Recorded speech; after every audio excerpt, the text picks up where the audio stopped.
area surrounding Annandale and James Cook University in Townsville, a city on the eastern coast of Australia, was once home to a number of frontier families.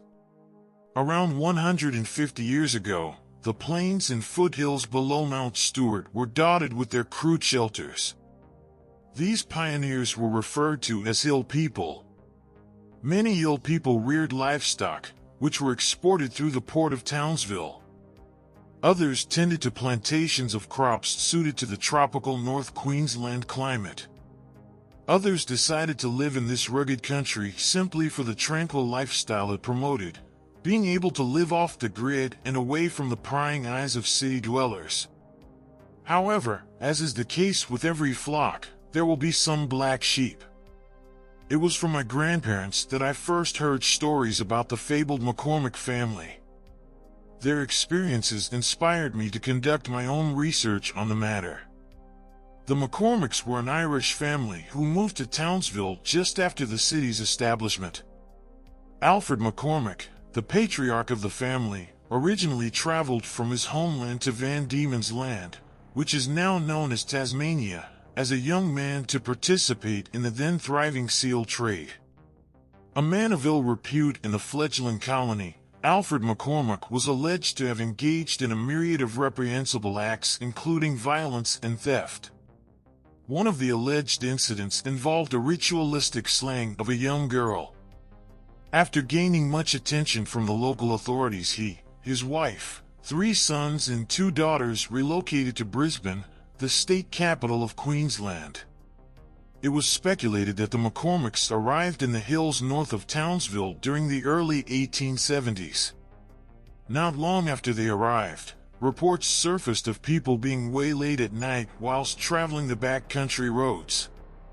Word quickly spread amongst the settlers to not trek the roads dissecting the Mount Stuart foothills after dark.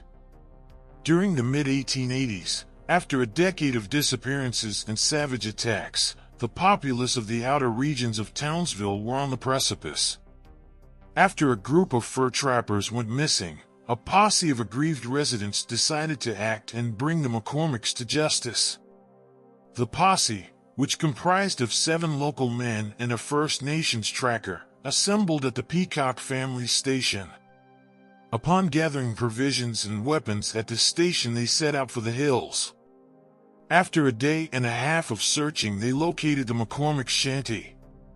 One of the posse members, an abattoir worker, wrote in his diary that the air was thick with the smell of stale blood, the calls of predaceous birds pierced the otherwise silent surrounds. One of the missing trappers was bound between the trunk and bough of a tree in a crucifix-like fashion. His head had been cleanly removed, with the skull of a cow resting upon the stump of his neck. This desecrated individual had been stripped naked with his genitals removed.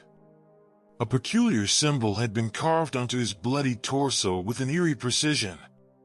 Another posse member, a man of Welsh ancestry, believed the symbol to be Celtic. Sitting before the unfortunate trapper were the smoldering embers of a fire. Human bones and pieces of blackened remains were found scattered amongst the coals. Beside the fire rested a large cast-iron cooking pot. Inside it a number of smooth, boiled bones were found. Adjacent to the pot lay a pool of human viscera. Mark Tobin, a former priest, described the gore as looking like a great bolus of fly-harried serpents. Tracks of a large group of people dotted the site of this abominable act, indicating that whoever committed it had left in a hurry. None of the McCormack family, nor the other 2 trappers, were found that day. Following this incident, reports of attacks on travelers began to dry up. Talk of the McCormack family turned from that of active fear into speculation and myth. It was rumored that the family descended into one of the many caves that dot the foothills at the base of Mount Stuart. At the turn of the century, Townsvillian parents were said to have told their children to return home before dark, lest the hill people snatch them away. Their warnings, as it turns out, were not baseless. There have been reports of people who have gone missing in the area surrounding Mount Stuart up until the mid-1990s. What distinguishes these disappearances from others is the fact that no trace of the missing person is ever found again. To this day, cyclists that traverse the riding trails dissecting the hills report seeing bonfires through the trees at night. Are the descendants of the original McCormack family responsible for these unexplained disappearances? I decided to venture out to Mount Stuart to locate evidence of their existence. The site of the old McCormack shanty is still accessible. Upon careful analysis of the historical accounts and via the use of Google Maps, I was able to roughly gauge its location. Unbeknownst to most, there is a refuse dump behind James Cook University. The road to the dump is off James Cook Drive. My brother and I parked our vehicle in a clearing dominated by scattered eucalyptus trees. The time was mid-afternoon. We gathered our supplies from the car and took to the dominant road heading south, passing rusted refrigerators and wrecked concrete tables, the iron bars spilling out from the concrete like old and twisted fingers. The hulk of an old tractor reared from a pit of mud as if it were some ancient beast snared in tar. After traveling for a few hundred meters, we arrived at a junction in the road and turned left. According to my estimates, the site of the shanty was 750 meters to the east. This part of the journey required us to go off-road through the woods and across a dry creek bed. Overall, the track wasn't too strenuous, the country was open and the terrain was smooth. We arrived at the second creek bed at around 4:45 p.m., where the shanty was once said to exist. We scoured the area looking for any tracks or signs of ritualistic activity. After examining the site, the only tracks we encountered were left behind by native animals. We did, however, locate one curious artifact. Nailed to the trunk of a tree was a ratty piece of red fabric.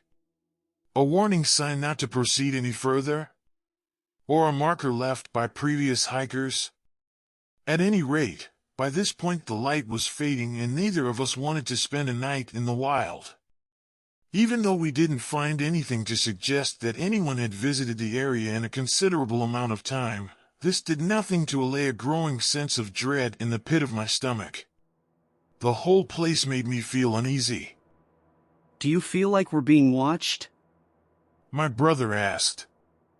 This place has just got a strange feel to it. I told him not to be ridiculous, but his accurate assessment of the situation only fueled my desire to leave the area as quickly as possible. Thinking rationally, we were only about a kilometer away from civilization. But it felt like we were in the middle of a region yet to be charted on any map. Gripped by the cold clutches of fear and isolation, I photographed the fabric on the tree and we briskly set off towards the road leading back to the dump. I only turned to look behind myself once. Against the paling light, I saw something move atop a rock. A silhouette. Small and animalistic. It crawled off the rock and darted out of view. It loped away on all fours in a fashion not dissimilar to that of a large marsupial. But it was also eerily simian-like. I only told my brother about the sighting once we were in the car driving home. In the end, we didn't find any conclusive evidence to support the existence of a clan of cave-dwelling cannibals. But the fact remains that people have disappeared in this region without any logical explanation. People are still seeing something in the hills after dark. The unidentified creature I witnessed could have been a large quoll or a koala, veiled as something more sinister by my paranoia and the fading light. As rational and logical beings, we humans are predisposed to disregard anything that does not fit the natural order of things. Is this due to an inherent fear or dislike of things that cannot be explained? A dislike of scientific anomalies and outliers because, as we are taught in school, anything that occurs outside the box is to be disregarded. Are our minds still incapable of being able to comprehend that the natural world, and indeed the universe, is alive and humming with mystery and intrigue? While I was at the site, looking up at the hills, I felt as though something was looking back at me with a sense of malice.